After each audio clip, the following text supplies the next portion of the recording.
E-250, I think, right? Yeah, it's an E-250. All right, so welcome back. Coming at you with a video. This is a 2012 Ford E-250 van. If you've had problems with, oh, fuck me. Almost dropped my phone. I didn't have no problems with that. No, it was that thing right there. So if you've had problems with your AC, you know, we work on these vans every day. We try to figure out new ways of fixing things. Easiest way of fixing things, you know, the easy mechanic here. So not blowing, AC not blowing cold, different issues you might have. This one that came in was the fan speed wasn't working. So we have actually a couple of issues. Fan speed's not working. We got the fan speed working. We're going to show you how to fix that.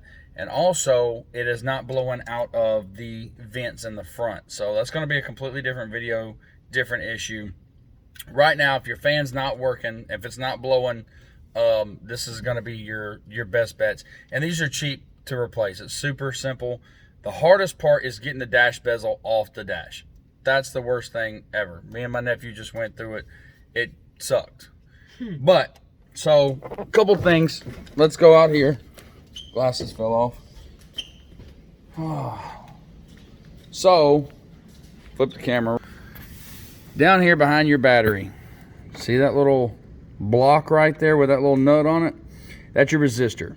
That resistor, and I actually replaced the plug that goes to the resistor. Super cheap. Get them on Amazon. Boss bought a bunch of them because it's a common problem with these Fords.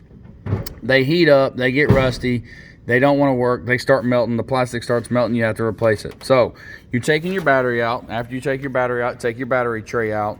Then I think it's a 8mm screw or something that goes right there, that goes inside that for that plug. So take that out. This is the old one.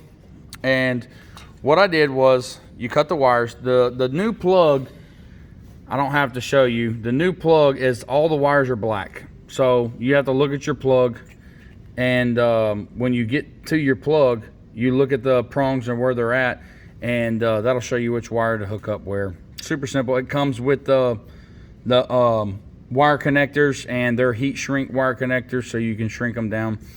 Works pretty cool. This was the problem with this one. Let's get it out here where it'll focus in. You can see right here it burn up. That's the plug. The resistor to the plug. You can see that top one in there. It's a different color. It's like a maroonish color. It got really hot. Back of this thing, see what happens is they get rusted and stuff like that. The resistance changes and it won't allow it to work. So it gets hot, burns the plug up. So that's number one. Every van that we have come in, that's the first thing that has a problem with the AC or selector or something like that. The first thing that we actually replace. That's one down. Now, next step is going to be your switch. You got the old one in here. Alrighty. This little guy right here.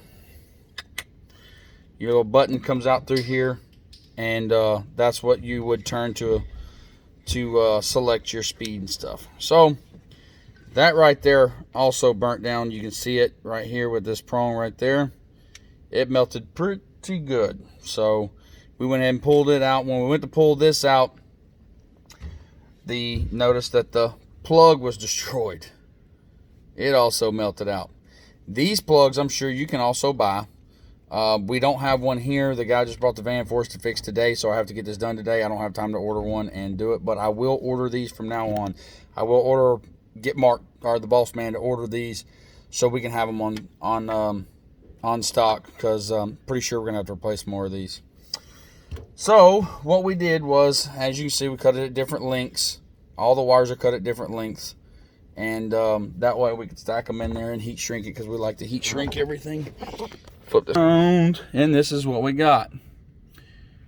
Each wire has its we used all black wire, of course, and we got them connected in. This will be a quick fix so we can get it back on the road and get everything going. So as far as your selector, this is the number one reason. Boy, look at the notepads back here that have slipped down behind the dash, or whatever that is. Oh, that's a temperature, or thermostat Operator's manual. And then something else. Hey, what's that? Some sheet with a phone number. You find any money, it's mine, bro. I can't. I got my light in there for you. Hand's too big. Come on, nephew. What is this? My big girl's phone number. Call him. So, anyway, that's that. So, if you're just not blowing, and we did all this, you can hear it. Hey, that boy's blowing. Problem is blowing out a defrost. And I know I didn't start the vehicle, but we've already started it and went through this and went through the process of elimination. Even starting the vehicle, it still comes out the defrost, because this is a vacuum system, a vacuum AC system. So, I'm tired. Next step, we can hear the vacuum leak under the dash somewhere. So we're going to go under there and look. Somebody might have kicked something. I don't know. Haven't got in depth into that. So we don't know exactly how the vacuum on this thing, where it runs and stuff, but we will figure that out. As far as your selector switch, everything works. Those are the four main things that needs to be replaced. That resistor outside, the plug that goes to the resistor, the selector switch in here, and the plug that goes to that selector switch. If you're having an issue with your fan, check the resistor outside first. Pull your battery out. Pull that thing out. If it's rusted and damaged, messed up, take it out and replace it. It's super cheap. It'll cost you electrical down the road. That heating up can cause your electrical to burn. As you can see from the plug, it had already started. Same thing with a selector switch. Super cheap. Get on Amazon. Go to O'Reilly's, local parts store, whatever. Buy them, replace them. If you need any help with anything, you got questions or whatever, y'all leave them in the comments like y'all normally do. And we'll go from there. Appreciate it.